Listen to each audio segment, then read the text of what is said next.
할렐루야. 하나님의 놀라운 은혜와 사랑하심이 오늘도 예배의 자리에 참석한 저와 여러분의 삶 가운데 충만히 있기를 주님으로 축복합니다. 오늘이라는 시간을 여러분 어떻게 생각하십니까? 이 오늘이라는 이 하루의 24시간을 날마다 우리는 지나가고 있습니다. 그것들이 쌓이다 보니 그것은 지나간 시간이고, 또 그것이 우리에게 좋은 추억만 있는 것이 아닌 때에 따라서는 아쉬움 또한 많이 있는 것이 우리들의 인생이 아닐까 생각해 봅니다.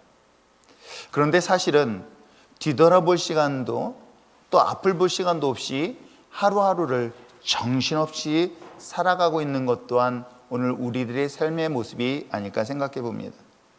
그러다 보니 오늘이라는 이 소중한 시간들을 정신없이 앞만 보고 달려가다 보니 어느덧 돌아보니 수많은 소중한 것들을 잃어버린 적은 없는지요?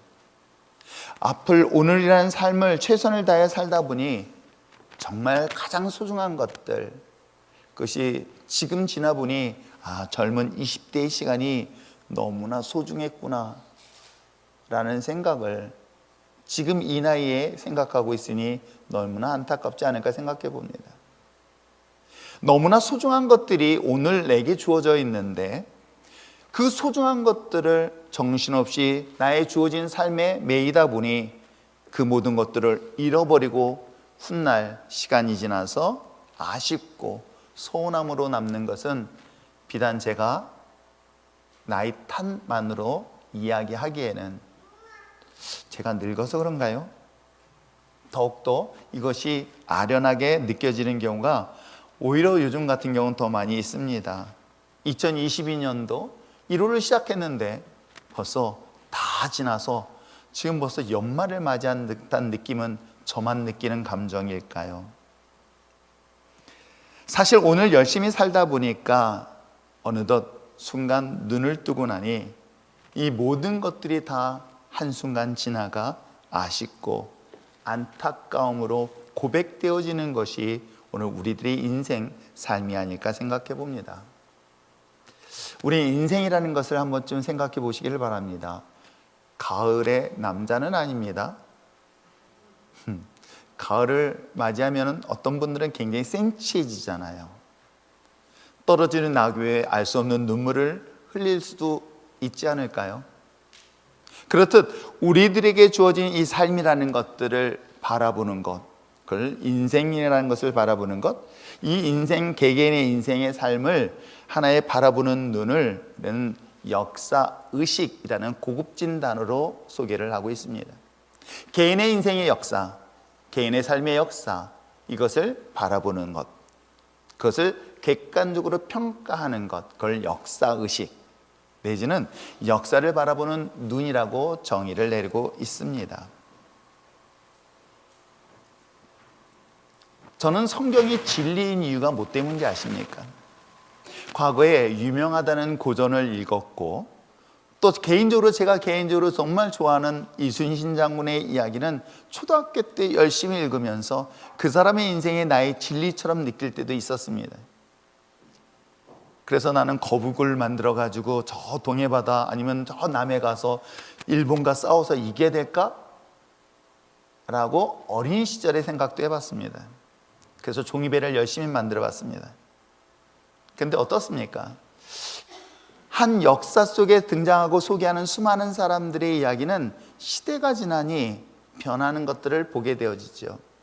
그런데 성경은 놀랍게도 이스라엘 역사 이야기를 하는 것 같은데 그 이스라엘 역사 속에 저의 인생이 볼 수 있고요, 이스라엘의 성경 속에 등장하는 수많은 역사적 사건들을 소개하고 있는데 놀랍게도 그 오래전 역사의 이야기가 옛날 이야기로 끝나는 것이 아니라 오늘날에도 나의 삶에서 적용할 수 있는 것들이 얼마나 많이 있는지 발견하게 됩니다.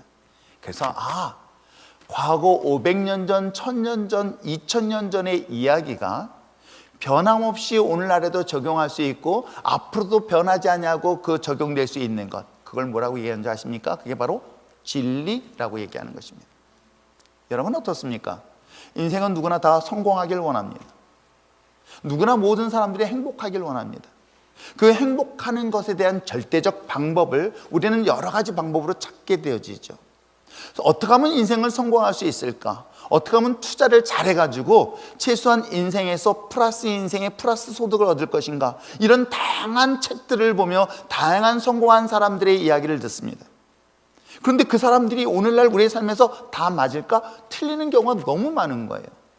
그런데 변하지 않는 것이 있었습니다.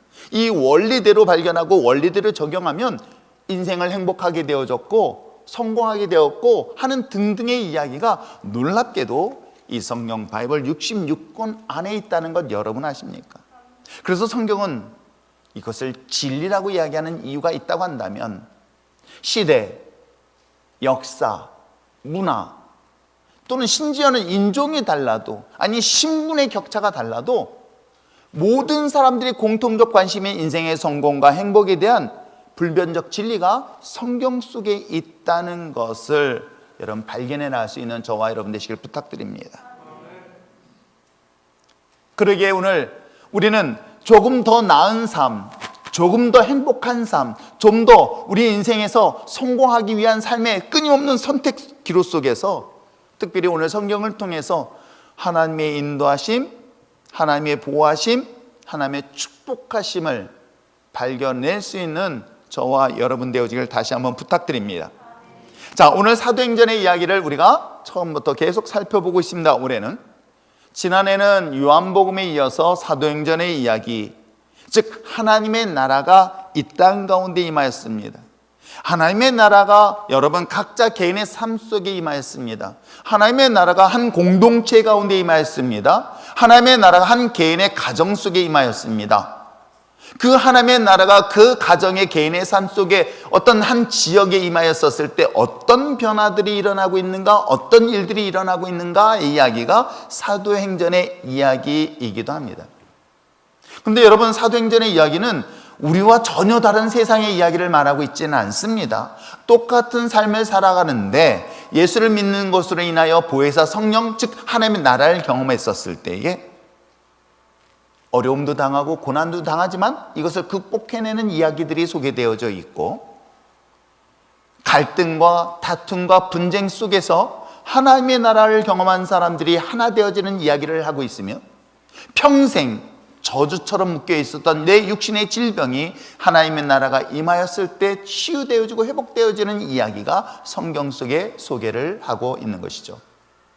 그러면서 오늘 특별히 바울은 우리 인생에서, 우리 삶 속에서 하나님의 나라가 임하였었을 때에 개인의 삶의 역사, 그것이 곧 오늘 이 공동체 속에서 역사하시는 그 하나님, 더 나아가서 이 나라 이 민족 가운데 역사하시는 하나님, 세계 역사 속에 흐르시는 하나님의 놀라운 비밀을 오늘 성경을 통해서 소개하고 있습니다. 바울이 소개하고 싶었던 것, 즉 인간의 역사 속에서 개입하셔서 하나님께서 과연 우리 인생 가운데 역사를 어떻게 인도하셨으며 어떤 약속을 했으며 거기에 어떤 도구로 쓰임받은 자들인가 이야기를 오늘 본문을 통해 소개하고 있으니, 오늘 이 본문을 통해서 오늘날 나의 삶의, 나의 인생의 역사 속의 주인이 누구이며 또 그 속에서 소개되어지고 있는 나는 어떤 존재를 쓰임받을 길 원하며, 더 나아가서 하나님의 나라가 임한 우리들의 참된 소망이 어디에 있는가를 이 본문을 통해서 깨닫는 저와 여러분 되시길 부탁드립니다. 자, 그렇다면 오늘 본문의 이야기를 좀 더 살펴보기를 원합니다. 우리가 함께 읽었던 본문의 말씀의 시작은 13절부터 출발하고 있어요. 바울과 및 동행하고 있는 사람들이 배를 타고 선교 여행을 떠납니다. 그리고 도착했던 데가 안디옥이라는 곳이에요. 이 안디옥이라는 곳에 안식일을 맞이하였을 때 그들은 회당에 모였습니다. 여기서 회당에 모이는 문화는 일반적으로 어떻게 이해하시면 되냐면, 특별히 예루살렘을 중심으로 해 이스라엘 사람들이 공동체 생활을 하다가 이방인들에 의해서 나라가 초토화됐습니다. 그리고 바벨론이라는 곳에 포로로 끌려가거나 이방인의 나라로 포로로 끌려가서 각 지역마다 그들, 즉 유대의 혈통을 가진 사람들이 모여서 공동체의 신앙생활을 하고 있었던 것이에요. 그래서 그들은 모여서 회당이라는 것을 만듭니다. 그리고 그 회당이라는 그 공간 안에서 안식일마다 모여서 예배를 드리고 말씀을 강론하고 말씀을 가르치고 하는 그런 신앙적 전통, 유대의 전통적을 계승했었던 곳이 모인 곳이 바로 회당 문화였던 거예요. 마찬가지로 바울도 안디옥에 갔더니 예루살렘, 즉 혈통적 유대인들이 모이는 회당에, 그곳에 가서 그 자리에 동참하게 되어지죠. 거기에 참석했었을 때 하나님의 말씀을 전할 수 있는 기회가 되어지는데, 한 가지 여러분 분명히 지역적으로 알아야 될 것은, 이 본문 우리가 읽었던 13절 이하 15절에 기록되어 있는 이 안디옥은 13장 1절에 기록된 안디옥 같은 이름이지만 전혀 다른 지역입니다. 즉 지도로 본다면 예루살렘을 중심으로, 이스라엘 중심으로 해서 이스라엘 약작 북쪽에 있는 수리아라는 나라예요. 오늘날 보면 수리아라는 나라, 즉 이 지중해 쪽에 이스라엘이라는 이스라엘의 아시아와 유럽, 즉 터키로 연결되어지는 그 윗부분에 있는 데가 바로 13장 1절에 기록된 안디옥이라는 곳이에요. 그런데 오늘 본문에 기록된 안디옥은 어느 지역이냐면, 그로부터 시작해서 조금 더 유럽 쪽으로 가면 오늘날 어디에 해당되냐면 터키예요. 터키. 갈라디아 지역이라는 곳인데 터키에 있는 안디옥인 거예요. 그래서 서로 다른 안디옥 지역은 다르지만 이름은 같은 이름으로 사용되어지고 있습니다. 말씀드린 것처럼 안식일 회당에 모여서 유대인들이 함께 하나님의 오랫동안 전통적으로 들렸던 율법과 말씀을 이야기하고, 그 회당장, 즉 회당을 지키고 있는 지도자가 고대부터 들려줬던 하나님의 말씀들을 전하여 주고 있었던 것입니다. 자, 그런 가운데 한 사람을 주목했으니 사울이란 인물이었던 거예요. 그래서 그에게 말씀을 전할 수 있는 기회를 제공합니다. 당연히 사울은 그 기회를 이용해서 누구를 소개하고 있었을까요? 바로 예수 그리스도였던 거예요. 바울은 선교를 위하여 자신의 땅, 고향 예루살렘을 떠나서 이 터키 지역의 안디옥에 이르렀고, 그곳에 모였었던 당시 유대인들에게 예수 복음을 전하기 위하여 갔기에 예수 그리스도를 전하는데, 독특하게 오늘 본문을 함께 읽었던 내용은 예수님을 증명하고 있는 내용인 거예요. 어떻게 증명하고 있을까? 특별히 유대인들은 역사라는 것에 굉장한 자부심, 프라이드를 갖고 있는 것 또한 사실이기도 합니다. 역사의식이 뛰어났던 것이죠. 그 역사 속에서 개입하셨던 하나님, 그리고 그 역사 속에서 사용했던 하나님의 사람들, 그리고 마침내 하나님이 약속한 그 메시아가 누구인가, 바로 예수다라는 것들을 논리적으로 증명하고 소개하고 있는 내용이 오늘 본문 내용이기도 합니다. 그런데 왜 이 본문이 오늘 우리에게 중요한 것일까? 왜냐하면 이것은 한 이스라엘이라는 나라라는 관점으로 볼 수 있는 것이 아닌 내 개인의 인생의 역사 속에서도 동일하게 적용이 될 수 있기 때문에 그렇습니다. 그러므로 사랑하는 성도 여러분, 오늘 역사 속에 개입하셨던, 이스라엘 역사 속에 개입하셨던 하나님의 역사가 오늘 나 개인의 삶의 역사 속에 어떤 모습으로, 어떤 역할, 어떤 능력으로 우리의 삶 속에서 개입하셨는가를 발견하는 것만큼 여러분 큰 은혜가, 아마 이만큼의 더 큰 은혜는 없을 것이라 저는 믿습니다. 왜요? 여러분의 인생에서 자신의 인생의 삶의 역사를 발견할 수 있다는 것은 얼마나 큰 가치 있는 줄 아십니까? 자, 그러한 관점에서 우리가 16절, 17절 말씀을 다시 한번 읽어보려고 합니다. 자, 16절, 17절 읽겠습니다. 시작. 경외하는 사람들아 들으라. 이 이스라엘 백성의 하나님이 우리 조상들을 택하시고 애굽 땅에서 나그네 된 그 백성을 높이 큰 권능으로, 여러분 그렇습니다.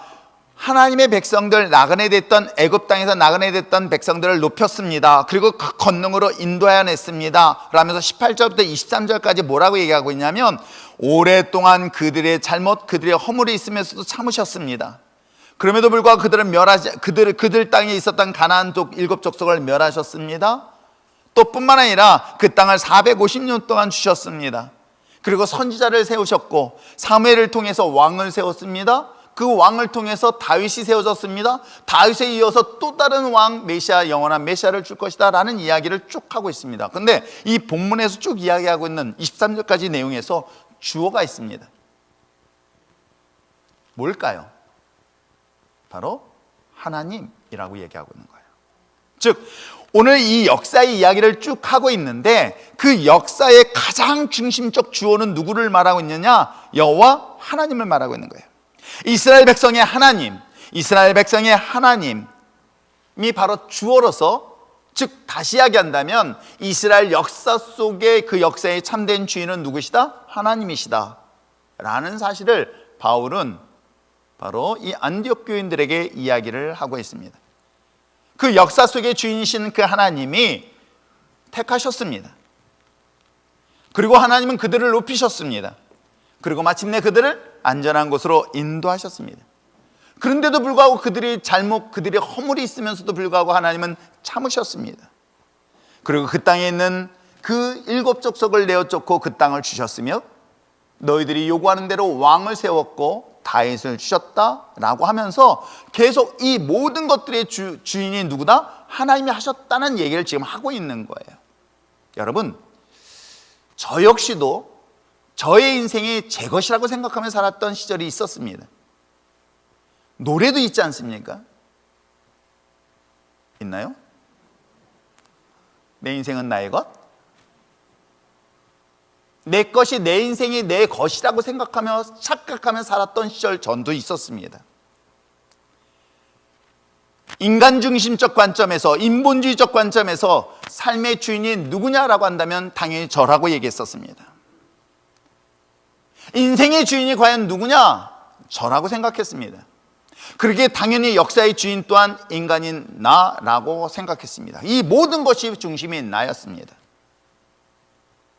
여러분, 인간 중심적 사고 속에서 모든 주인이 자기라고 했었을 때 여기에 뭐가 나오는 줄 아십니까?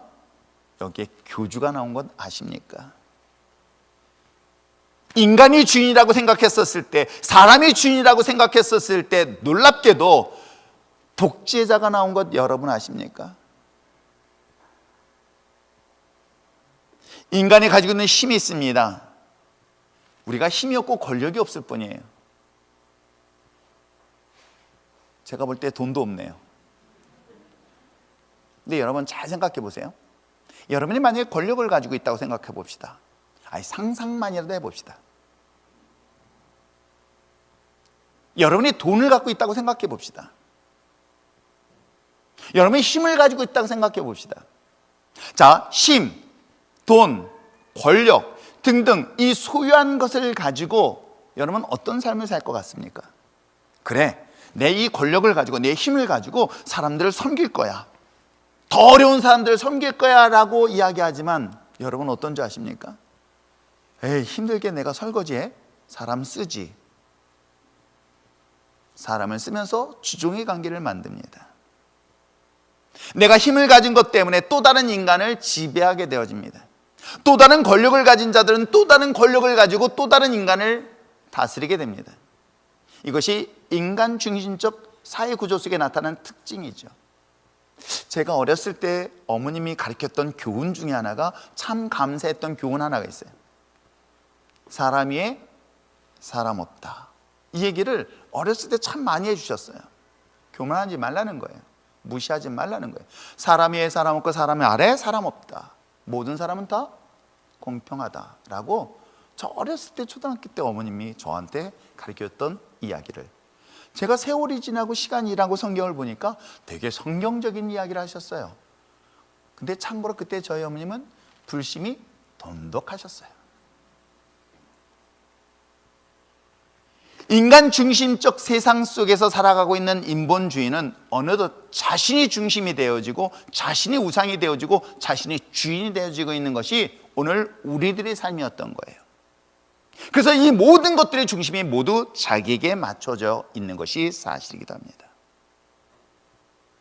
이런 권력을 가진 자들에 대하여 오늘 성경은 놀랍게도 이야기를 하고 있는데, 에베소서에서 상전들, 즉 권력을 가진 사람들에 대한 이야기들에 대하여 이야기를 분명히 하고 있습니다. 자, 6장 9절 말씀을 보겠습니다. 에베소서 6장 9절 읽겠습니다. 시작. 상전들아, 너희도 그들에게 이와 같이 하고 위협을 그치라. 이는 그들과 너희의 상전이 하늘에 계시고 그에게는 사람을 외모로 취하는 일이 없는 줄 너희가 알미라. 여기서 지금 이야기하고 있어요. 권력을 가진 자들아, 힘을 가진 자들아, 돈을 가진 자들아, 능력을 가진 자들아, 이와 같이 위협을 그치라는 것은 그들을 무시하지 마라, 내지는 그들을 위협하지 말라라고 얘기하고 있는 거예요. 여러분, 힘을 가졌으니까, 능력을 가졌으니까, 권세를 가졌으니까 때에 따라서는 그 권세와 능력을 가지고 다른 사람을 지배하는 방법으로 위협하게 되어지죠. 힘을 가졌을 때에 힘을 갖지 못한 약자들을 향하여 대하는 방법이 여러 가지 있지만 놀랍게도 이것을 위협이라는 단어를 사용하고 있어요. 그러면서 뭐라고 얘기하고 있습니까? 미안하지만 너의 상전이 어디에 있다? 하늘에 있다. 하나님이라고 여기를 성경은 에베소서 이야기를 하고 있는 것입니다. 인간이 가지고 있는 계속된 실수, 이 교만의 원인은 자신이 자신의 주인이라는 생각이라는 것 때문이라는 것입니다. 자기가 주인이라는 생각 때문에 자기 뜻대로, 자기 마음대로 살기로 결단했다라고 이야기를 하고 있죠. 이 사실에 대하여 바울은 이야기를 하고 있습니다. 마치 너의 인생의 이스라엘 역사가 너희들의 삶의 모든 것들이 오늘 성경에 기록되어 있습니다. 하나님이 택하셨고 너를 인도하셨고 너를 높이셨고 너를 하나님께서 축복하셨고 등등의 이야기들이 마치 이것이 내 개인의 인생에서 보면 내가 이와 같이 높임을 받고 축복을 받고 내가 권세를 가진 것은 마치 내가 가지고 있는 능력, 내가 가지고 있는 실력, 내가 가지고 소유하고 있는 그 잠재된 그런 힘 때문이라는 이 생각을 하고 있을 때에 바울은 얘기하고 있는 거예요. 착각하지 마라. 진정한 그 역사의 주인은, 너의 삶의 역사의 주인은 네가 수고하고 노력해서 마치 그것이 네 것 같지만 이 모든 것들의 역사의 배경 뒤에는 누구다? 하나님이시다 라고 바울은 소개를 하고 있는 것입니다. 신앙이라는 것, 믿음이라는 것은 자신의 인생에서 진짜 삶의 참된 주인이 하나님이시구나 라는 것을 발견하는 것이 신앙의 시작이라는 것 여러분 아세요? 그게 믿음의 시작이라는 것 여러분 아세요? 내가 교회를 다닐 수 있지만 교회를 다녀서 직분도 받을 수 있어요. 그런데 정말 여러분 물과 성령으로 거듭난 그런 놀라운 역사의 배경 뒤에는 내 인생의 내 것이 아닌 참된 내 인생의 주인이 누구다? 하나님이시라는 사실을 깨닫게 되는 것. 오늘 바울은 이 사실을 설명하고 있는 거예요. 너희들의 오랜 역사적 전통이 마치 자랑하는 것 같이, 너희들이 혈통적으로 이 모든 역사의 배경이 너희들의 능력 같지, 그러나 이 모든 것들의 참된 주인은 누구시다? 하나님이 하셨다라고 바울은 소개를 하고 있는 것입니다. 그러기에 나의 삶의 참된 주인이신 하나님, 거의 따른 피조물인 저와 여러분이 정말 행복하길 원하시고 성공하길 원하신다면 누구의 뜻대로? 하나님의 뜻에 따라 사는 것이 여러분의 삶의 진정한 행복이고 성공이라는 사실을 잊지 마시길 부탁드립니다. 다만 우리가 하나님의 뜻대로 살아가는 것이 때에 따라서는 내 인간이 가지고 있는 그런 속성들을 잃어버린 것 같아서, 때는 인간이 가지고 있는 중심적인 것들을 잃어버리니까 마치 노예가 되는 것 같지만 하나님의 속성을 잘 보시길 바랍니다. 그 내용을 이야기하고 있는 거예요. 하나님은 자격 없는 우리를, 보잘것없는 우리를, 마땅히 버림받아 마땅한 저와 여러분을 하나님은 어떻게 하셨다? 자녀로 선택하셨다는 거예요. 그리고 그 선택한 하나님의 자녀를 모같이 왕같은 제사장으로 삼아 주셨다고 성경은 말하고 있는 거예요. 낮고 천한 나를 원수의 목전에서 상을 베푸시는 그분이 누구시다? 여호와 하나님이시라고 이야기를 하고 있는 것입니다. 때로는 우리 인생의 깊은 수렁 속에 잠겨서 헤어나지 못할 고통과 아픔과 슬픔 속에 있는 것 같아도 하나님은 단 한순간도 너를 떠나지 아니하시고 버리지 아니하셨을 뿐만 아니라 언제나 함께 하셨다. 그분이 누구시다? 하나님이시다 라고 성경은 소개를 하고 있습니다. 그렇습니다. 내 인생의 참된 주인인 그 하나님은 선하신 분이세요. 내 인생의 참된 주인 되신 그 하나님은 참된 사랑이십니다. 세상에 받을 수 없는 사랑, 세상에 줄 수 없는 참된 평안을 주실 수 있는 유일한 분이 누구시다? 여호와 하나님이시다 라는 것을 바울은 역사적으로 증명해 보이고 있는 것입니다. 그러므로 사랑하는 성도 여러분, 바울이 소개하고 있는 즉 에베소 교인들, 그리고 또한 안디옥 교인들, 또는 고린도 교인들에게 계속 외치며 다녔던 그 예수 그리스도, 참된 삶의 참된 주인은 예수 그리스도 하나님이라는 사실을 여러분 인생 가운데 발견할 수 있는 저와 여러분 되시길 부탁드립니다. 그러면 그 하나 절대적인 나의 삶의 참된 주인 하나님이시라면 나는 어떤 존재일까? 역사의 주인 되신 하나님께서 놀랍게도 나를 통해서 역사를 이루신다는 거예요. 하나님께서는 하나님이 역사의 주인이신데 그 역사의 주인 된 하나님께서도 그 많은 사람들 가운데 저와 여러분을 선택해서 하나님의 거룩한 나라를 확장하는 데 사용하시고 있다라는 이야기가 여기에 등장하고 있는, 소개하고 있는 인물들이기도 합니다. 그래서 저는 어찌 보면 저와 여러분은 하나님의 거룩한 나라에 아름답게 쓰임받는 도구로 선택된 줄 믿습니다. 그런데 그렇지 않은 반대된 존재도 있겠죠? 여러분 어떤 존재를 하나님의 선택받아서 아름다운 도구로 쓰임받길 원하십니까? 신학의 역사 속에서 양대 산맥이 있습니다. 이것은 오늘날에도 계속해서 갈등, 대립 구조를 갖고 있습니다. 그 얘기는 뭐냐면 하나님의 선택, 즉 하나님의 절대적 주권에 대한 이야기를 하고 있는 그러한 그룹들이 있습니다. 칼빈주의, 장로교주의적 관점에서의 신학을 말하고 있어요. 인간은 타락했기 때문에 그 어떤 것도 선택할 수 없기에 하나님의 절대적 주권에 의한 선택, 이런 이론을 가지고 접근하고 있습니다. 그거에 조금 더 상반된 이론이 아니야, 그럼에도 불구하고 우리의 의지, 인간의 선택을 어느 정도 열어준 그룹이 있습니다. 그래서 칼빈, 지금 이야기한 후자에 말한 건 알미니안이라고 이야기를 합니다. 이것이 장로교와 감리교, 이렇게 크게 이해하시면 참 좋을 것 같아요. 그런데 이 두 가지 중에 성경은 놀랍게도 다 기록되어 있는 것 여러분 아십니까? 하나님의 절대적 주권 아래 거기에 반응을 보이고 선택한 우리, 이것이 성경에 기록되어져 있습니다. 그러므로 하나님께서는 하나님의 절대적 주권 속에서도 하나님은 누구를 통해서 일하신다? 저와 여러분을 통해서 하나님의 역사가 이루어지고 있다는 것을 잊지 마시기를 부탁드립니다.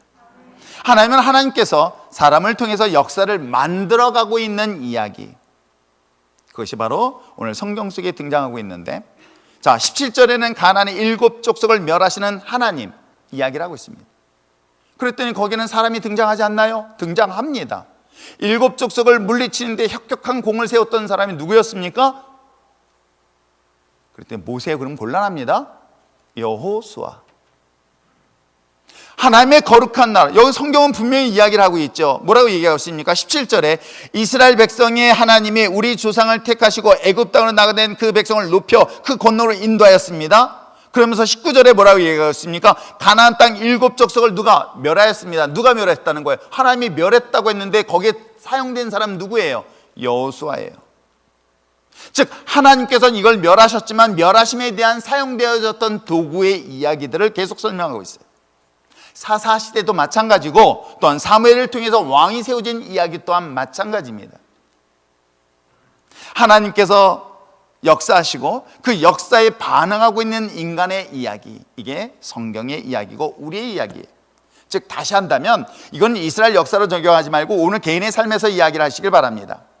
하나님은 선하신 하나님이세요. 하나님이 이 땅을 멸망시키지 않으세요. 하나님은 이 땅을 멸하기 위해서 이 땅에 존재하시는 분이 아니에요. 하나님은 우리를 축복하시기 위해 우리를 선택하셨습니다. 하나님은 우리를 행복하길 원하십니다. 하나님은 여러분이 이 땅 가운데 성공하길 원하시고 행복하길 원하시고 풍성한 삶을 살길 원하시는 건 누구시다? 하나님이시라는 거예요. 거기에 나는 어떤 도구로 쓰임받을 것인가? 그것이 바로 여러분에게 주어진 미션이고 사명이고 선택이라는 것을 지금 얘기하고 있는 거예요.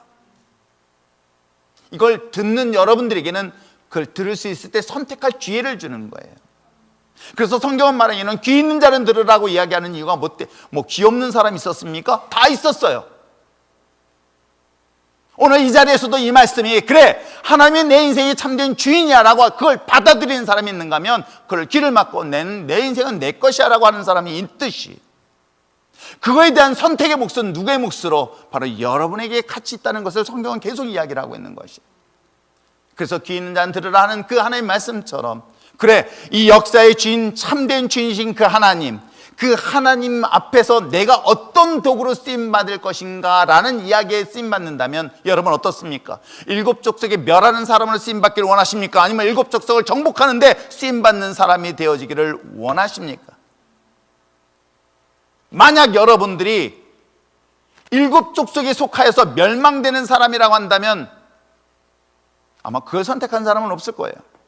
분명한 사실은 이왕이면 하나님의 거룩한 도구로 그 일곱 족속을 멸하는 데 쓰임받았던 여호수아처럼 저도 쓰임받기를 원합니다 라고 여러분들의 마음에 소원이고 소망이 있다고 한다면 여러분 중요한 선택을 하셔야 될 것이 있습니다. 그게 뭔지 아십니까? 여러분 내 삶의 참된 주인은 누구다? 내가 아니라 하나님이라는 걸 인정하면서 출발해야 되는 걸 여러분 아십니까? 그걸 지금 바울이 얘기하고 있는 거예요. 하나님은 여전히 하나님의 나라를 하나님의 거룩한 도구를 찾고 계세요. 하나님의 하나님이심을 증명하기 위하여 저와 여러분을 부르시고 있는 거예요.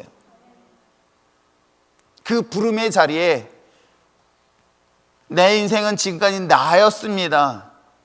나의 삶의 참된 주인은 나였기에 난 내 마음대로 삶을 살았다고 한다면 나는 이 시간 하나님 앞에 고백합니다. 나의 삶의 참된 주인은 하나님이시기에 이제는 그 하나님이신 주인 앞에 나의 삶을 드리겠습니다라고 결단할 때 우리는 어떤 도구로 쓰임받을 수 있다? 하나님의 영광의 도구로 쓰임받을 수 있다는 이야기를 지금 성경을 통해서 우리에게 소개를 하고 있는 것입니다.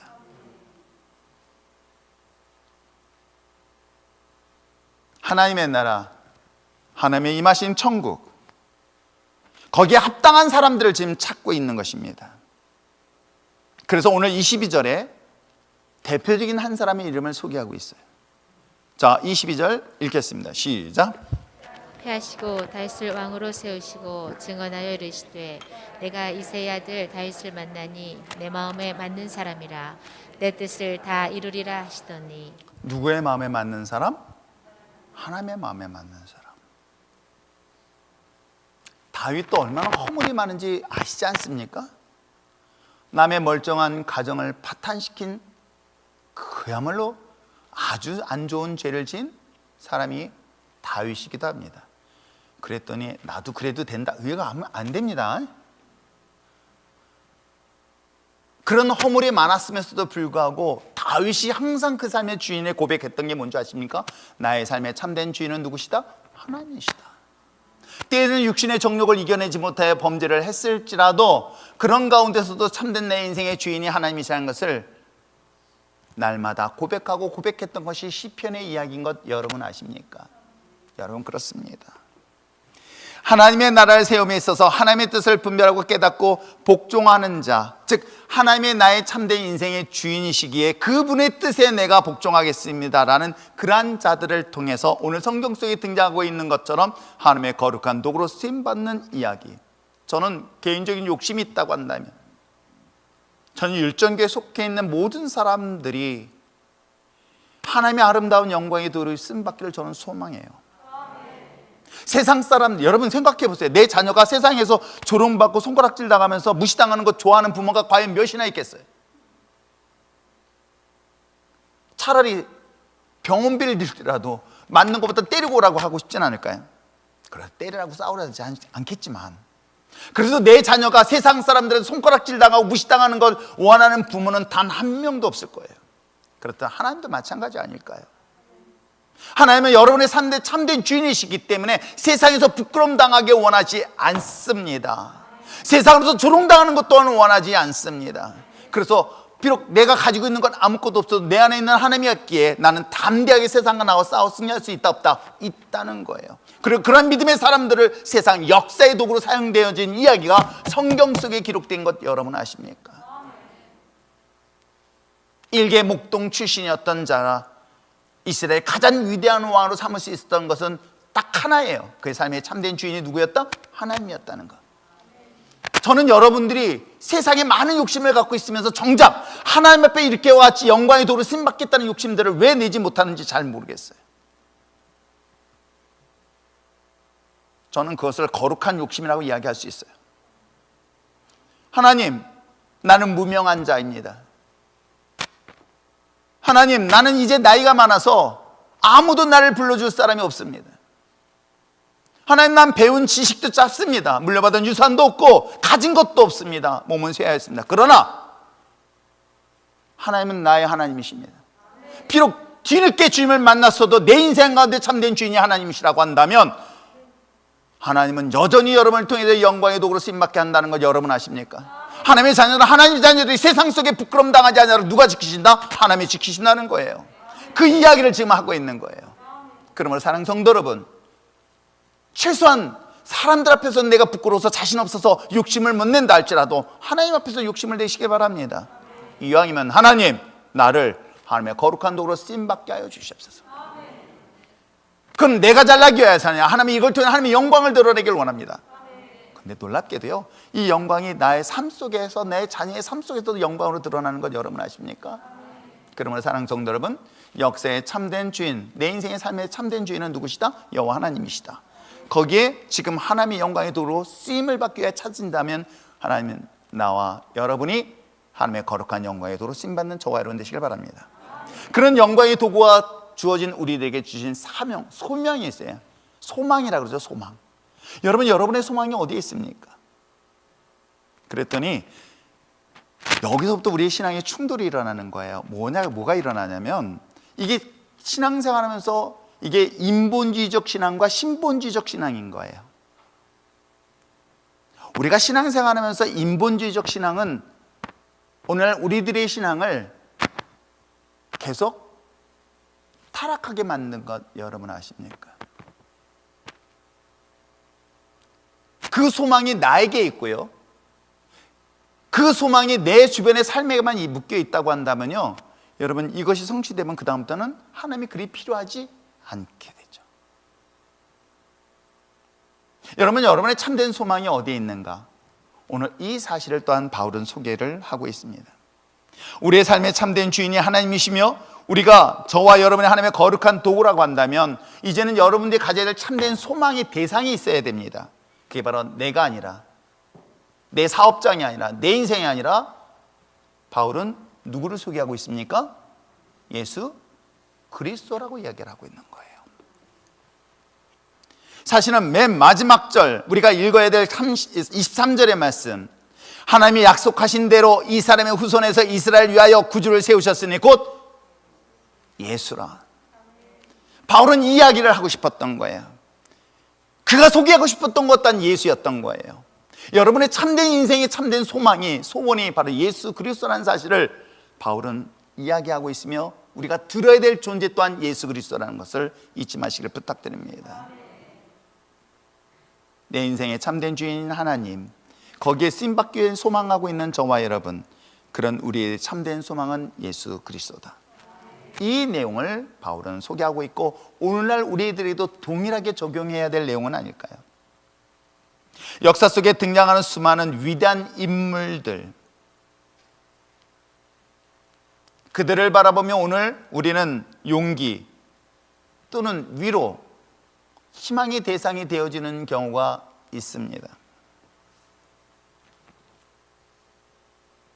그러나 사랑하는 성도 여러분, 우리 삶의 참된 소망은 그 위대한 역사를 이뤘던 어떤 특정한 사람이 아닌 오직 예수 그리스도라는 것을 결단코 잊지 마시길 바랍니다. 이스라엘의 소망이며 온 민족의 소망이며 또한 나의 참된 소망은 누구다? 예수 그리스도다.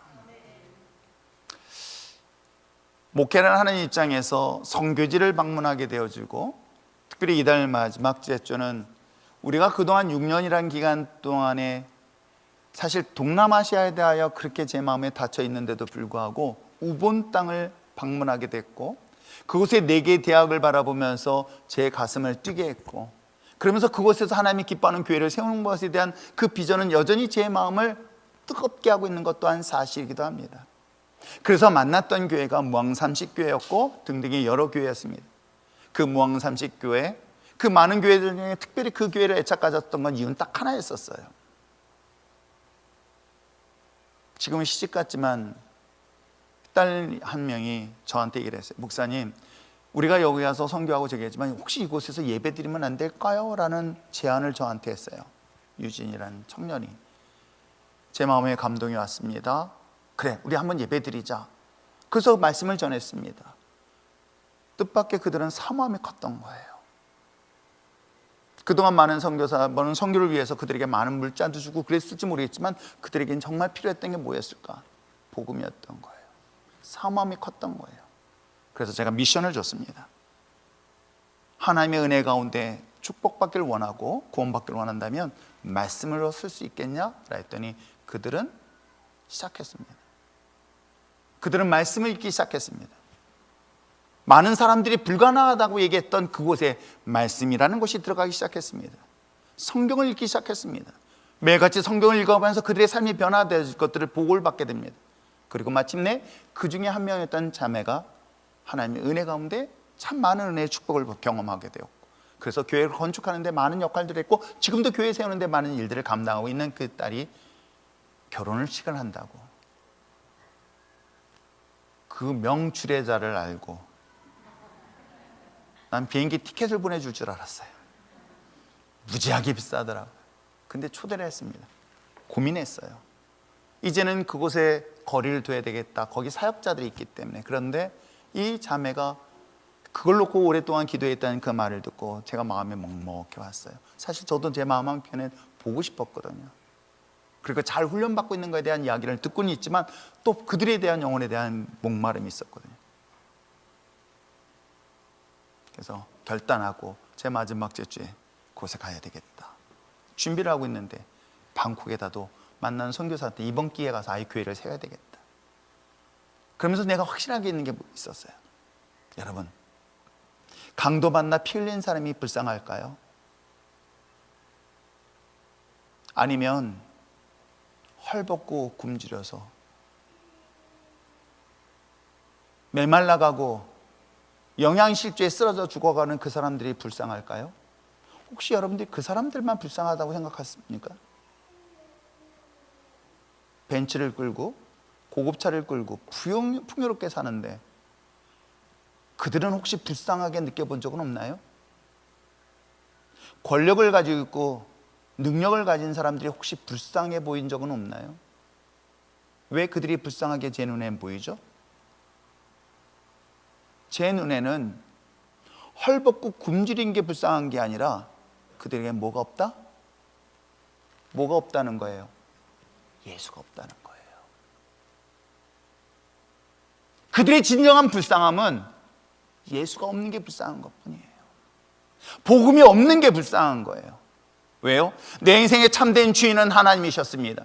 그 하나님이 마른 막대와 같은 나를 붙잡으셔서 하나님의 거룩한 도구로 쓰임받겠다고 해서 선택하신 그것, 근데 그 안에 나의 참된 소망은 예수라는 것. 나의 삶의 본질을 바꿀 수 있는 것은 바로 예수 그리스도밖에 없다는 것 여러분 아십니까? 내 인생 굶주리고 배고프고 헐벗고 이것보다 더 불쌍한 것이 뭔지 아십니까? 예수 없이 살다가 지옥 가는 것처럼 불쌍한 영혼이 어디 있습니까?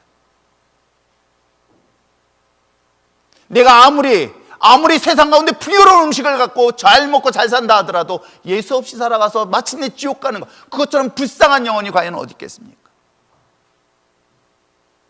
오늘 바울이 전하고 싶었던 이야기가 바로 여기에 있는 거예요. 내 인생의 참된 소원은, 내 인생의 궁극적인 영혼의 구원은 오직 누구밖에 없다? 예수밖에 없다. 우리는 내 눈에 보이는 피 흘린 자가 불쌍한 것만 보이지만 사실은 예수 없는 자체가 불쌍한 영혼이라는 건 여러분 아세요? 근데 놀랍게도 그 불쌍한 영혼이 이 교회 안에도 이 땅 안에도 얼마나 많은지 몰라요. 내 삶의 주인이 나처럼 살아가고 있는 수많은 사람들이 그 안에 예수가 없는 것 아십니까? 정작 신앙생활을 하고 있습니다. 종교생활을 할 수 있을지 몰라요. 그러나 여전히 내 삶의 주인이 나라면 그 안에 주님이 없다는 건 여러분 아십니까? 그것이 정말 불쌍한 영혼이 있을 거예요. 저는 말씀을 묵상하고 준비하면서 아무리 성경 말씀을 전하고 그 많은 것들 얘기해도 오직 내가 전할 수 있는 분은 딱 한 분뿐이었던 거예요. 그건 바로 예수 그리스도. 바울이 그 많은 학문적 지식을 가지고 화려한 언변으로 역사적 사명을 이야기를 했었지만 정작 바울은 이 터키 지역에 살고 있는 안디옥 사람에게 전하고 싶었던 건 딱 하나였었어요. 뭐예요? 예수 그리스도. 오늘 내 인생에 참된 주인이시며 참된 삶의 희망이며 꿈이며 소망은 오직 예수 그리스도밖에 없다는 이 사실을 바울은 삶의 주인이며 역사적 사건을 통해서 소개를 하고 있는 것입니다.